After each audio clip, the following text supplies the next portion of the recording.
Think the Bible should be taught in schools? Yes. Yeah? Most definitely. Because children have gotten away from that, because they have. And it needs to be put back in all the schools, Catholic schools and public schools. So you want the Bible back in school. Do you think there are books that should be banned from schools? Yeah, of course. There is a book that has a story of two daughters getting their father drunk and having sex with them. Would you want that in a school? No, absolutely. Oh, Yeah, of course no. not. Of course not. No. That's outrageous. That's the devil's work. We don't want the devil's work in school. Hey guys, Max here, and these MAGA morons are a little confused about exactly what they want taught in our schools. They say the kids need to learn the Bible alongside all that math and history, but when presented with actual stories from the Bible, they think those should be banned. All right, well, there you have it. Talk to some people who want the Bible taught in school, but also want the Bible banned. Really, just flawless logic. Of course, that clip comes to us from our friends, the Good Liars, and it highlights one of the major organizing forces in today's GOP, Christian fundamentalism. And I'm not talking about people who really like the Bible. I'm talking about people who believe the Bible should be the law, and they're financing Republican candidates who have promised to do exactly that. No one in the Republican Party has as strange a relationship to Christian nationalism as the party's most unchristian man, former president and court-declared insurrectionist Donald Trump. Trump was asked recently about how faith informs his leadership and values. And he responded by appealing to an even higher power than God, the polls. Where do you draw your strength from? We're talking about faith. How do you do this every day? How do you get up and fight for every single one of us? It's probably the biggest question I get. The second biggest would be, they're not going to be allowed to do it again. Okay, you know what that means. Okay, that's number two. But number one is, how do you do it? One of the reasons is that I have the highest poll numbers people have virtually ever seen. You're beating these people by 60 points, and we're beating Biden by a lot. Never forget, my friends, that famous passage from the Sermon on the Mount, when Jesus blessed the poor and the persecuted, and let everyone know that his latest CNN poll was just phenomenal. Truly, blessed are the frontrunners. And while religion may be a big joke to Donald Trump, it definitely isn't for the Christian nationalists who count themselves among his biggest supporters. And those folks don't represent some small sliver of today's Republican Party. They have the money and the numbers, and now they're calling the shots. The toxic union of far-right religious ideology and Donald Trump's authoritarianism has kicked off a golden age of fundamentalist Christianity. Think of it in a similar way to the surge in Islamic extremism at the beginning of the 20th century, because those two movements share a lot of things in common, including moments like this. I always speak this over him, Lord. I pray for protection over him. I pray for protection over his family. Lord, that all the weapons formed against him will not prosper. Yes.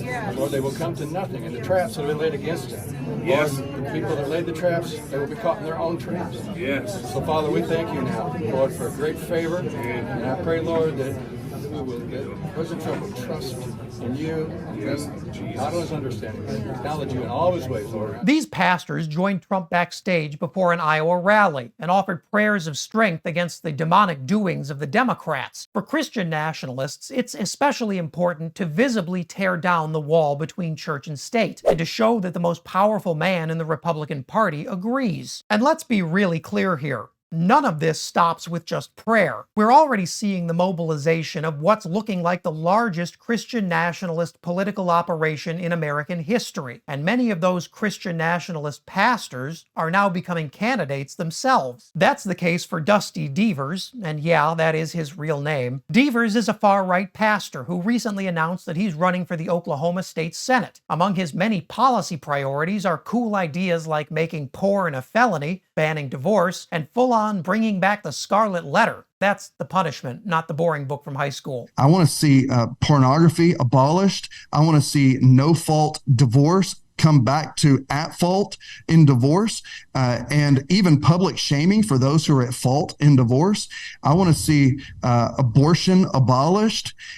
These are the kinds of morality and government issues that we need to get back to. Dusty, man, you're killing me, in that you probably would actually be able to kill me if Devers gets his way. And he's closer than you think, because Christian nationalists recently scored a massive victory when Congressman Mike Johnson became Speaker of the House, because as it turns turns out, Johnson is one of the OG Christian nationalists, and he's been in the game for a while. According to reporting from Rolling Stone, Johnson has close ties to the Apostolic Reformation movement, which among other things believes it's the duty of Christian nationalists to, in their words, take dominion over the government, the education system, the arts, the media, the business world, and finally, the family itself. And I'm not paraphrasing this. This is what's called the Seven Mountain Mandate, which calls on Christian nationalists to turn every institution in America into a church by making it subservient to the Bible, or in this case, subservient to the Christian nationalists in charge. Former Christian nationalists have spoken out about just how literally this is intended. People like Speaker Johnson believe that Christians are not just encouraged, but required to take control of American life and return it to God by any means necessary. And Donald Trump agrees, because he thinks if Jesus came back, he'd be a big Trump guy. But I think if you had a real election and Jesus came down and God came down and said, I'm going to be the scorekeeper here, I think would win there, I think would win in Illinois, and I think would win in New York, which is all places that, in theory... Yes, New York, Illinois, and California are all places in theory, and they're all places where Christian nationalists are putting forward candidates and fighting for upset victories in swing districts. And sure, you might tell me the odds of them winning is pretty unlikely, but I feel like I've heard that one before. If you can credit Republicans with anything, it's that they're no longer lying about what their goals are. Christian nationalists wear their beliefs with pride, and they have no problem telling you exactly what's going to happen to you when they come back to power next year. The ballot box is the only thing between America and those far-right nutcases. Republicans have embraced the idea of conquest, the conquest of American institutions, conquest of the White House, and the Christian nationalist conquest over democracy. All of those are awful outcomes, and they're all still completely possible. It's up to us to stop them. And if you thought that was wild, check out this story. Division of the United States has all come from Obama. In what way? Because he's black. And as always, leave a comment below so you can let me know what I should cover next.